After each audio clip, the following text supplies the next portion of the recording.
I'll ask you, Pedro, what is your research shown is this, if I'm that parent you described and I've got, you know, like 2 hours where I can screw up the energy, 2 hours in a week to spend with my child involved in his or her education, what's the research said is the most important thing? Is it doing what my mom did with me, which is flashcards to help me with my dyslexic spelling, or helping me with those algebraic equations and broke me through?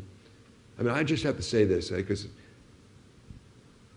when my dad dissipated all of our assets with his alcoholism and gamble, my mom went to work as an elementary school teacher.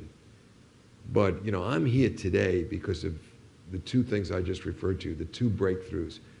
I could have easily been tracked low because of my inability to read and spell in the 3rd grade. And she put in hundreds of hours with me. And I was stymied by elementary algebra until several weeks at the kitchen table with her. And these were not because she was a teacher. She was a typing teacher, because she'd been a secretary. But this was because she was a loving parent.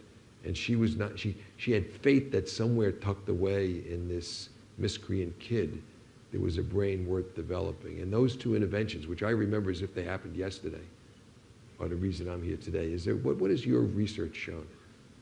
The key is the relationship, and you just described that. So, because not all parents can do what your mother did in terms of the tutoring, but all parents can give the time and attention to make sure they sustain the relationship, and particularly as the child enters adolescence, when they are going to be much more influenced by what's happening around them and their peers, that relationship becomes very important for preventing our kids from slipping through the cracks, from becoming involved in the kinds of things that lead to real trouble. So I always tell parents, especially when your children enter adolescence, that maintaining that relationship, but allowing the relationship to develop too, because some parents still want to treat their 16-year-old like they did when they were 8 years old, and that never works.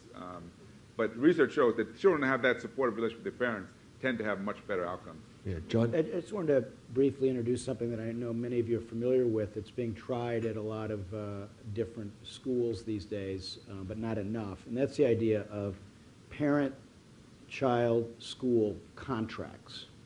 Now, not enforceable the way, you know, a lawyer would enforce the contract, but a sense of mutual responsibility that is laid out very clearly, and that the parent and student and school all sign.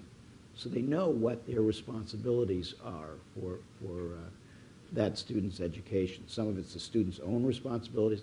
It's often going to be honored in the breach, but that doesn't mean that it's not worth doing to set out these goals.